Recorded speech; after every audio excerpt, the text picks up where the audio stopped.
And that day is coming.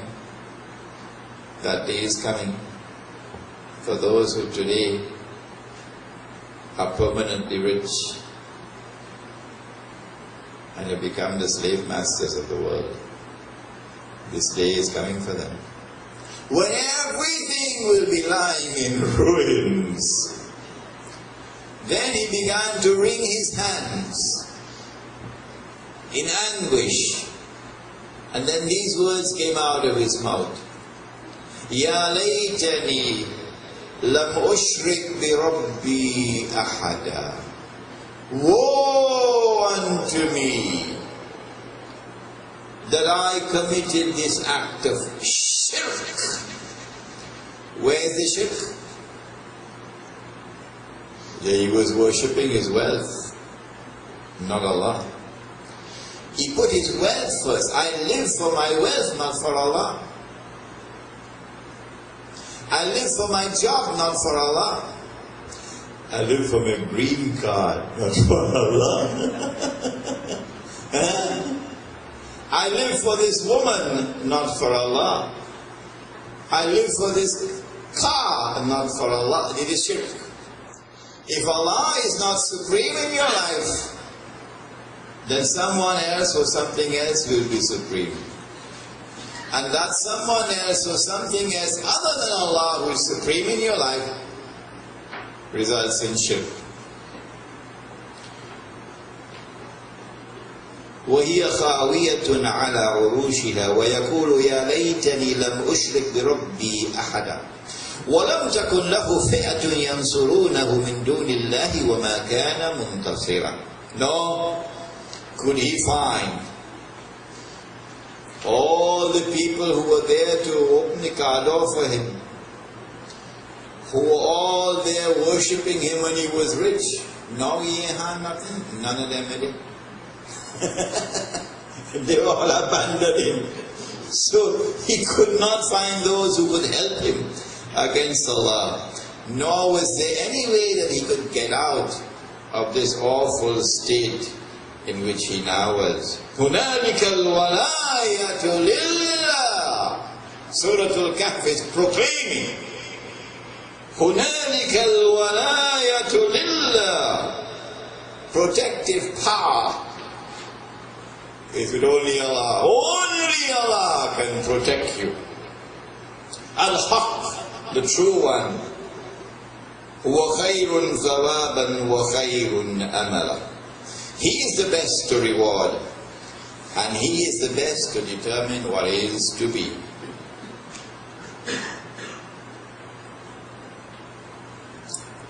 And so what happened was that wealth corrupted him.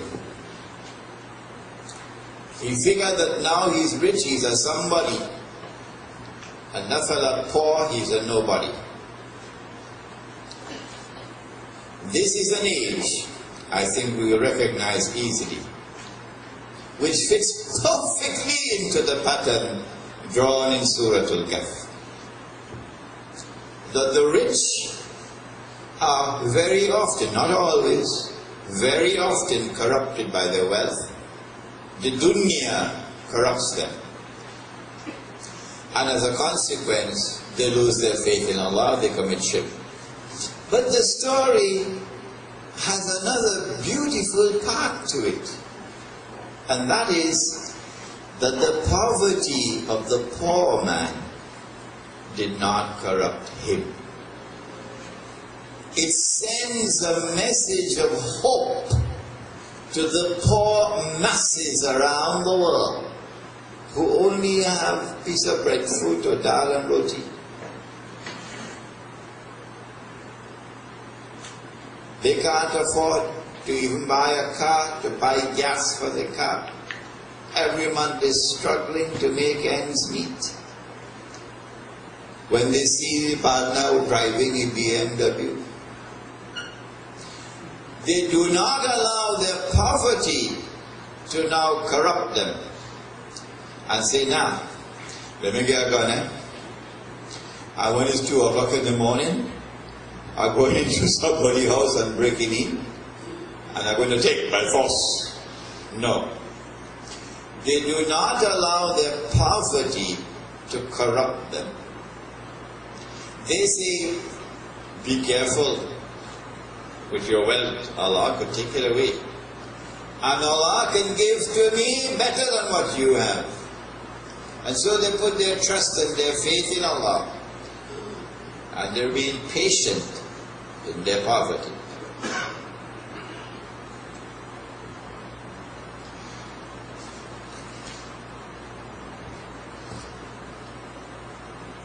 Whenever we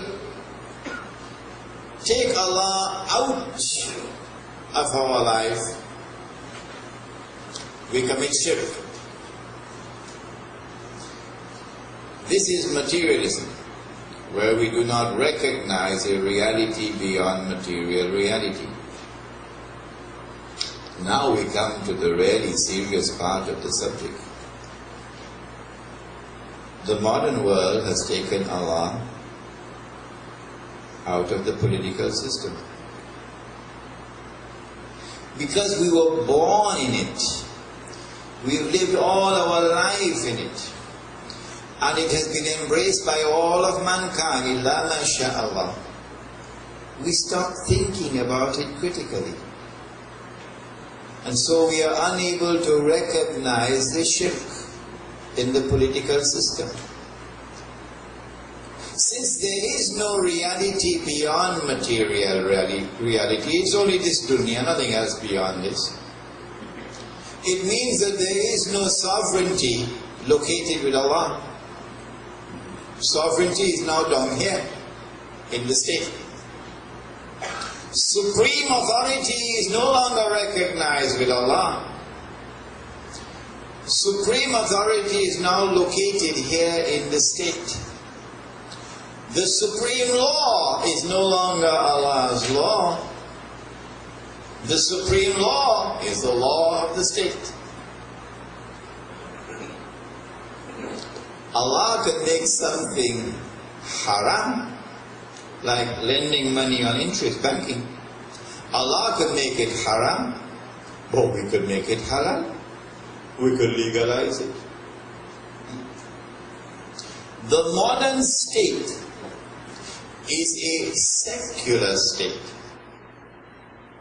And the very definition of a secular state is that it does not recognize Allah as being supreme over the state.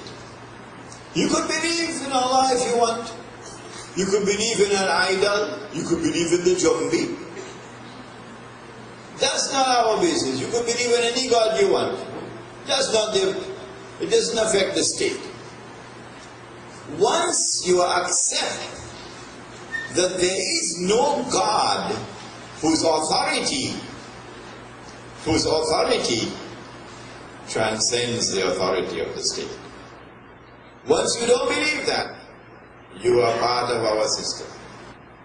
But the minute you declare that there is something beyond the authority of the state, the sovereignty of the state, the law of the state, higher than that, to which you must give supreme loyalty, now that is treason. He's a fundamentalist. He's a terrorist.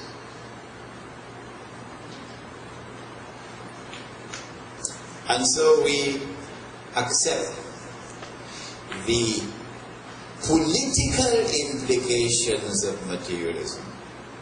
We accept the modern secular state. That is shirk. When the state makes halal what Allah made haram, is that also shirk? Like it was in the 60s, I believe. The PNM government brought state-sponsored lottery to Trinidad. And there were some Muslim ministers in the cabinet. I said, we are voting on that.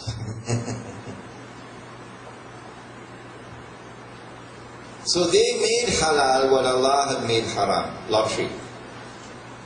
And then when the PNM went and the UNC came, then they also continued, the NIR also continued the lottery. I don't think lottery ever stopped. No, good. Okay, so you made halal what Allah made haram, meaning you legalize it. Is that shirk? Yes, it is. Yes, it is. The Quran says in Surah At-Tawbah, اتخذوا, they took أحبارهم ورهبانهم أربابا من دون الله. They took their priests and their rabbis as lords and gods beside Allah. Which surah? Very Tawbah, correct. I have to keep you in the toes now. Surah At-Tawbah. They took their priests and their rabbis as lords and gods beside Allah, Arbab. Wal Masih ibn Maryam, and they did the same thing with the Messiah, the son of Mary. وَمَا أُمِرُوا إِلَّا أَن يَعْبُدُوا إِلَهًا وَاحِدًا. But they had not been ordered other than to worship one God. لَا إِلَهَ إِلَّا هُ. There is no God but who? But Him. Subhanahu, glory be to Him. Amma yushrikun, far removed is He from this act of shirk, of taking your priests and your rabbis and your maulanas as your lords and God beside Allah. So a man came to the Prophet ﷺ. He said, "O Messenger of Allah, but the Christians don't worship their priests, and the Jews don't worship their rabbis. How could Allah say so?" To which the Prophet replied, and he said, "Did they not make halal what Allah made haram? That is their shirk. And did the people not follow them in it? That is their shirk." My question is, if it is shirk when the priest and the rabbi make halal what Allah made haram, then would it not be shirk when the government do the same thing? Huh? Yeah, okay. Nobody differs. So this government committed shirk when it made halal what Allah made haram. And you know it committed shirk. This one. The PNM or the UNC or the whatever it is. And then election come.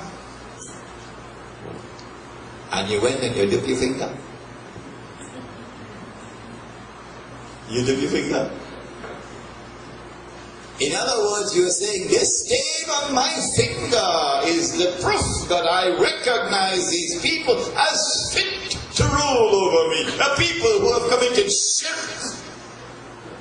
So you follow them into the shirk. So you have committed shirk.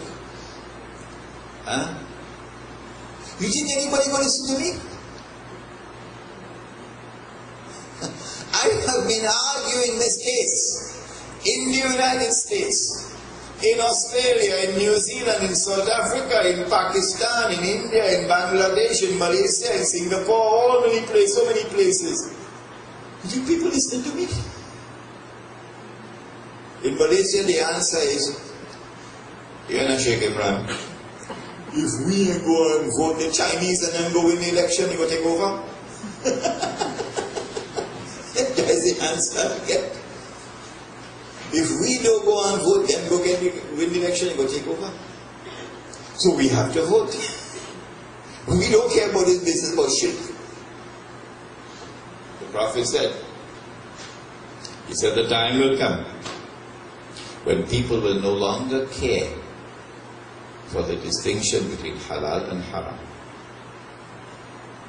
Here is political shirk. But you cannot convince one-eyed people. A one-eyed man cannot be convinced by a man who sees with two eyes. The only way you can convince him is if you can touch his heart.